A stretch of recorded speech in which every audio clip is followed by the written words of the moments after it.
On behalf of the Citizen, my name is Amit Sengupta. I'm a journalist and an academic based in Delhi. And I have with me Divya Trivedi, senior journalist with the Frontline, who has covered a wide range of issues across the landscape of India, especially grassroots issues. Her recent report has been on Kasganj. I also had gone to Kasganj for a fact-finding report. I also have with Moggallan Bharti. He's an activist as much as an academic. He teaches development studies at Ambedkar University. So let us start. This is the question of the discussion today, and I would just pose this question to Moggallan. Is the Indian Constitution under threat, as the 4 judges implied in that unprecedented press conference? Thank you, Amit. There's absolutely no doubt that it's not a question of whether the Constitution is under threat or not. Every day has been brutalized. And all the instances which you have pointed out, definitely it has led a huge leap blood to democracy.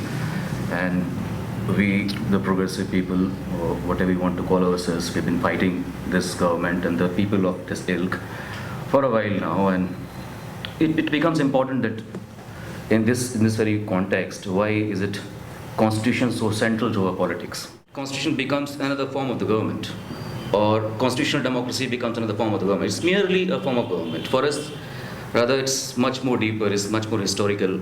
It's just like what a latest book by senior advocate Rajiv Dhawan just come with a book. I think it's called Constitution of India, Surrender and Hope.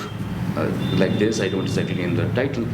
He says there the Constitution as a site of struggle, both in the sense of it's coming out of the product of a struggle during independence time, as well as it's being that side of struggle which oppressed people, weaker section, deploy to their end. So in this very context, it's become all the more central that what are the ways and how can we keep on defending this Constitution, which is so very central to our politics, because it is through Constitution alone that different plural, diverse section of this country gets some voice. Otherwise, the voices which were there, diverse voices, are going to be, suppressed by the certain quote-unquote cultural Mediterranean understanding.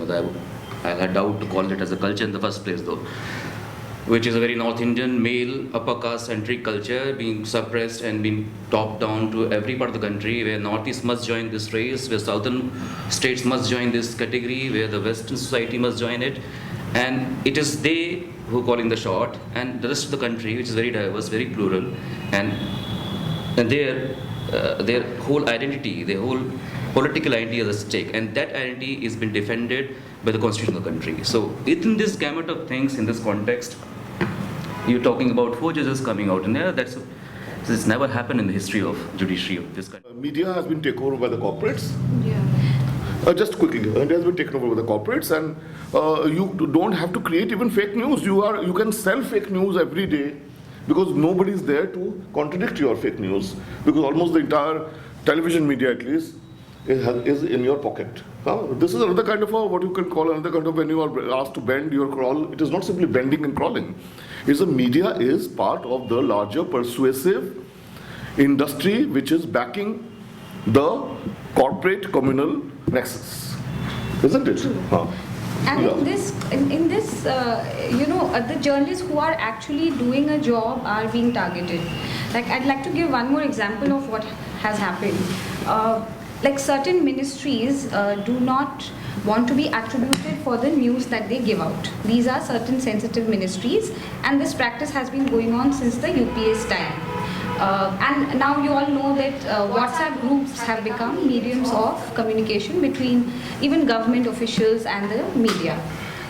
So one news agency reporter, he wrote in the report that this news was got from ministry sources. So he was hauled up for writing that publicly on the WhatsApp group, and he was asked to remove it. So he removed ministry and he kept sources, told us.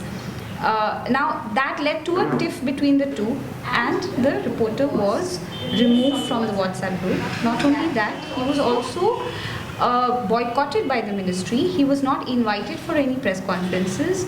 Press releases stopped reaching their office, And all of this was created. When we heard of that, we wanted to do a story on it. So I called up some people in that news agency and asked them what is the thing. So now they are telling me that this reporter is a drunkard. So I'm just giving this example to show how deep the rot is and how people are connected everywhere. So they are now character assassinating this reporter so that the ministry does not look in the bad. And this is happening across newsrooms and also in the media. As soon as the BJP came to power, a lot of people who were seen as progressive secular, they suddenly became very openly very right-wing. And we are all wary of them, right? Progressive journalists are wary of them. But there is also another crop of editors and chiefs who will go and participate in a panel discussion against fascism. You will see them marching to the streets in defense of freedom of the press, but in their own newsroom, they will call up the reporters and haul them up about why are you writing this and that. So what does this show? See, we live in such desperate times that these are the actual issues which we should be speaking about. In any given society, being a student of politics, I understand it this way, that we have two broader forms of domination. One is a form of domination which exists in a political economy kind of a sphere, which we of late have not been able to talk about it because the attack is so severe at a different level that we actually don't get to the issues. While this government is actually a crony capitalist government selling all the assets and everything, it doesn't come on the table. The recent Nirav Modi whole thing, which is open secret how it happened, we don't actually get to dissect it and postmortem it. And the second dominant form of domination is in the society where the Adivasi question comes in, Dalit question comes in. So, yes, on one hand, while constitutionalism and constitutional rights are available for this section of society which is weak and oppressed, and they have deployed for their political emancipation, may not be in fullest extent, but they did. But what I was thinking to come back to, what Divya actually raised, she said that it's a question of two things. One is about legality, and we have a basic structure doctrine, the Moggallan Bharti case. And can it be dismantled? Can it be messed up with? And the second thing is about the constitutional principles. So I think the legality portion is much more depend on the majority on both the houses of the parliament. And I think this government, the day they get majority in Rajya Sabha, they tried to do it in previous ND government, the review constitution committee, which Atal Bihari Vajpayee was Prime Minister, they installed that. They couldn't do it. It was a whole tamasha they did, but this time they are far more focused on that. And I for one have no doubt that the day they get majority in Rajya Sabha, this is on the table. But what is being attacked and brutalized every day in the meantime is the whole constitutional principles which we adhere to. The thing you are trying to say about the journalists has been hounded, or rather they've been pushed to the line. Whoever wants to speak is either been sidelined, fired, or willy-nilly he or she has to the line. I'm not even speaking about the media who's crawling. You ask them to, they're completely crawling. We're not even talking about it, but there are good people. Let's not throw the baby with the bathwater. There are a lot of good people, genuine people in the media. They are working. But as you said, there are readers who might be having a different post in public, but in the newsroom, they are absolutely different people, and how people work in that kind of a work atmosphere. And they have to earn their living. So we are living in a very, very different time where there's a total hegemony, ideological hegemony of the right wing, which has hegemonized our newsroom, hegemonized our judiciary, our executive, university. The day what we've been hearing from JNU or Delhi University, recently Delhi University organized this refresher course for the teachers, which is a very central thing every professor has to go through because your promotion, everything depends on that. And RSS has lined up all the ideologues to teach the professors what you're supposed to be teaching. And none of them have any credentials or academics. None of them. Dr. Sengupta was talking about lived realities and all of that. Just as someone who's invested in understanding the Constitution as well, there is a certain law in practice and a law in spirit. And the way we understand, and as Amit sir has said, that in one way or another, democracy has always been under attack. The Constitution has always been under attack. So but the values enshrined in the Constitution have never prevented that. The lived realities have always been in contraposition to that. So it's a question, it's a comment, but also like I would like your responses on it. If you want me to explain it further, I can. Which is that, for example, I lived in a village, and you ask this guy what the constitution is, a little 10-year-old, 20-year-old, whatever, they don't know. But they're negotiating life, they're negotiating it. So these values of community, of hatred, all of that come before the constitution. So at some level, we're all acting or countering or dealing with life independently. So even if they change it, how does our lived reality change? I do not totally agree that individual living in a village is not impacted by the constitution or the principles of the constitution, like fundamental rights to life, liberty, all of that. That's the beauty of the constitutional document, right? It percolates down to that last person in the village. So there might not be like a direct impact of that, but I'm saying that his ancestors, this is a question, like, his family's been alive before the constitution got enshrined. His reaction to his community, his reaction to the sort of pre-constitutional law that he negotiates, determines his life and his reaction to the constitution. So even if you alter it, his reaction will remain completely local. So I'm saying if the BJP tomorrow is to change the constitution, these people living on the banks of some river where a bridge came in 5 years ago remain sort of isolated from the large scale changes that you are talking about. Basically, the contradiction you are flagging is basically the contradiction of our society.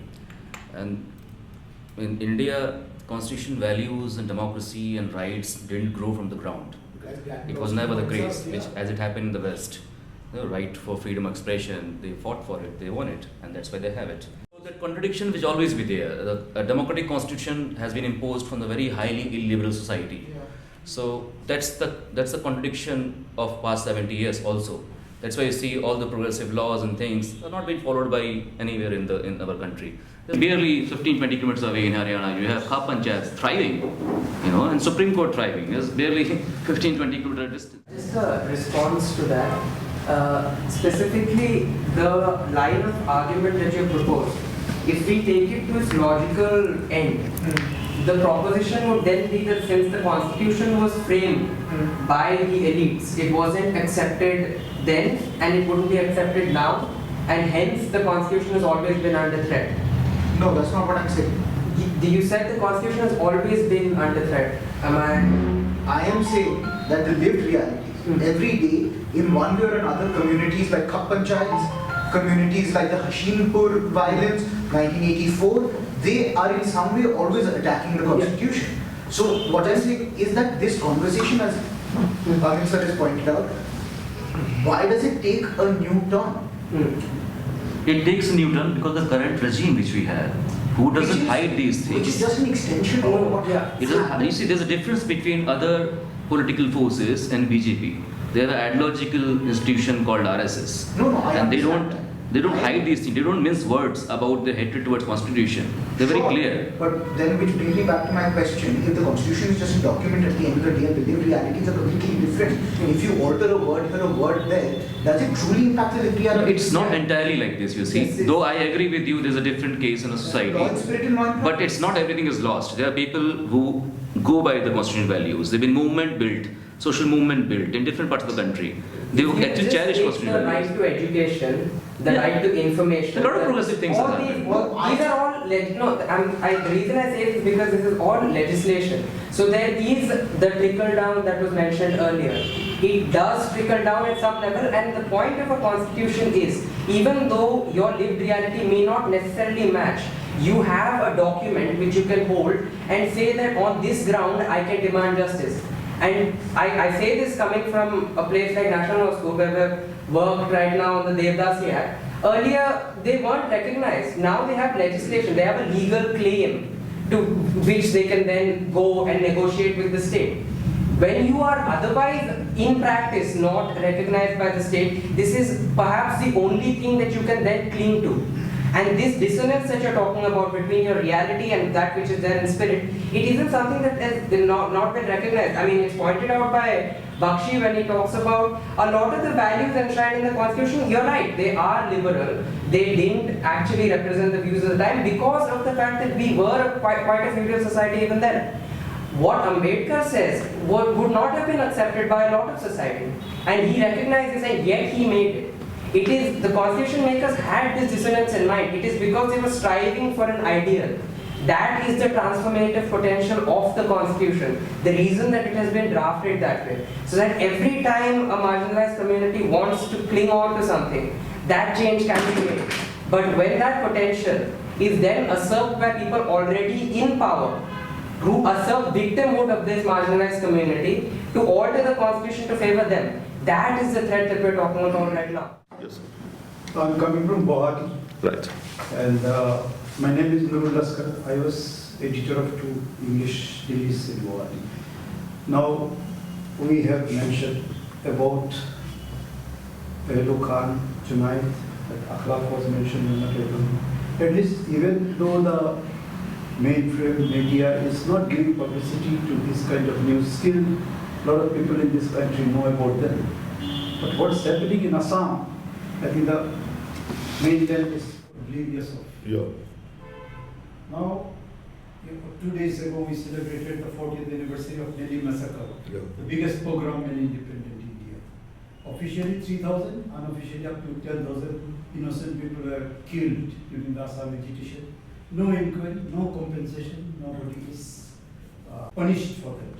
The government report, I mean the inquiry commission report also is put under the shelf. Now, in the name of NRC, National Register of Citizens, constitutional rights are being violated. You will all know that the first census was in 1950, and along with census, the NRC was also done all over the country. And it was said that every 10 years, census will be done, and so also the NRC. Census was conducted regularly every 10 years, but NRC was not touched by any of the states or by the central government because I think there is no need. Suddenly, this time, maybe the process started about 2 years ago, Assam, of all the Indian states and unitaries, Assam felt it should be taken up again. And then the National Register of Citizens updating revision work started. Now I will not go into long details. Yeah. As a result of this, we have detention camps, which you don't have in any other state in India. And these detention camps are going to take the shape of, the camps Hitler had Proposed detention Yeah, camps. gas chambers, leading to gas chambers and all. Only in Assam we have got D-voters. All over the country we don't have D-voters, doubtful voters. And doubtful voters, once you get this tag against your name, your children are deprived of all the facilities. They may not get admission in school, forget about scholarship and other things. Now, under the process of NRC, you have to trace your family tree back to 1950 and all that. Now, I myself, I was born in 1950, I don't have a birth certificate. A lot of people, they don't have birth certificate because it was not necessary. In Delhi today, if you start the process of NRC, and you tell vast majority of people, all the people, you have to produce a birth certificate, trace your family tree back to 1950s. I don't think vast majority of people will be able to do it. Now, it has taken the shape of ethnic mapping or profiling to the extent that some officials started writing in the NRC papers, OI. Officially, there is no mention of OI anywhere. OI means original inhabitant. Officers are deciding who is an original inhabitant and who is not. Now, this has put a lot of people under stress, strain, fear. People have started committing suicide. I will just give you 2 examples and I will close down. One is the case of Mainul Mullah. Like Junaid and Akhlaq, they were lynched and killed. These are not killed, but they have been killed with slow poisoning. Mainul Mullah's father was served a foreigner's notice. Mother was served a foreigner's notice. After prolonged, court process, they were both declared Indians. But Mainul Mullah, their 33-year-old son, illiterate, he also got a notice. He went to his lawyer, and the lawyer also half-cooked knowledge. They said, your father, mother, both have been proved beyond doubt Indians. So you just don't bother. You are an Indian. In 3 months' time, he was sent to the detention camp in a place called Gwalpara. He had 2 small kids, his wife, they were left to the lurch. And some young volunteers, lawyers, they fought his case in Supreme Court, and he was able to prove he is an Indian. But after 3.5 years in the detention camp, this is one case. And then hundreds of cases like this, people are rotting in detention camps. Another case is that of Ajmal Haq, who served the Indian army, got commendation from APJ Abdul Kalam, retired with full honors. He was served a foreigner's notice. Yeah. He was about to be sent to detention camp. Fortunately, the Indian army took up his case. They said, you have served us with so much of dedication, we are going to take up your case. The case is going on, but he is not sent to detention camp. And people, some volunteers have started compiling such cases. Books have been published. Dozens of cases like this. So this is pure violation of constitutional right of people. If you have to prove your citizenship, and if you don't report to the court because either you have not got the notice or you are illiterate, you don't become a foreigner. You could be tried for contempt of court or something else. It could be sent to the jail, but not to detention camp. I think this message now should reach vast majority of people. I think the right people, right thinking people should take up these cases. Thank you.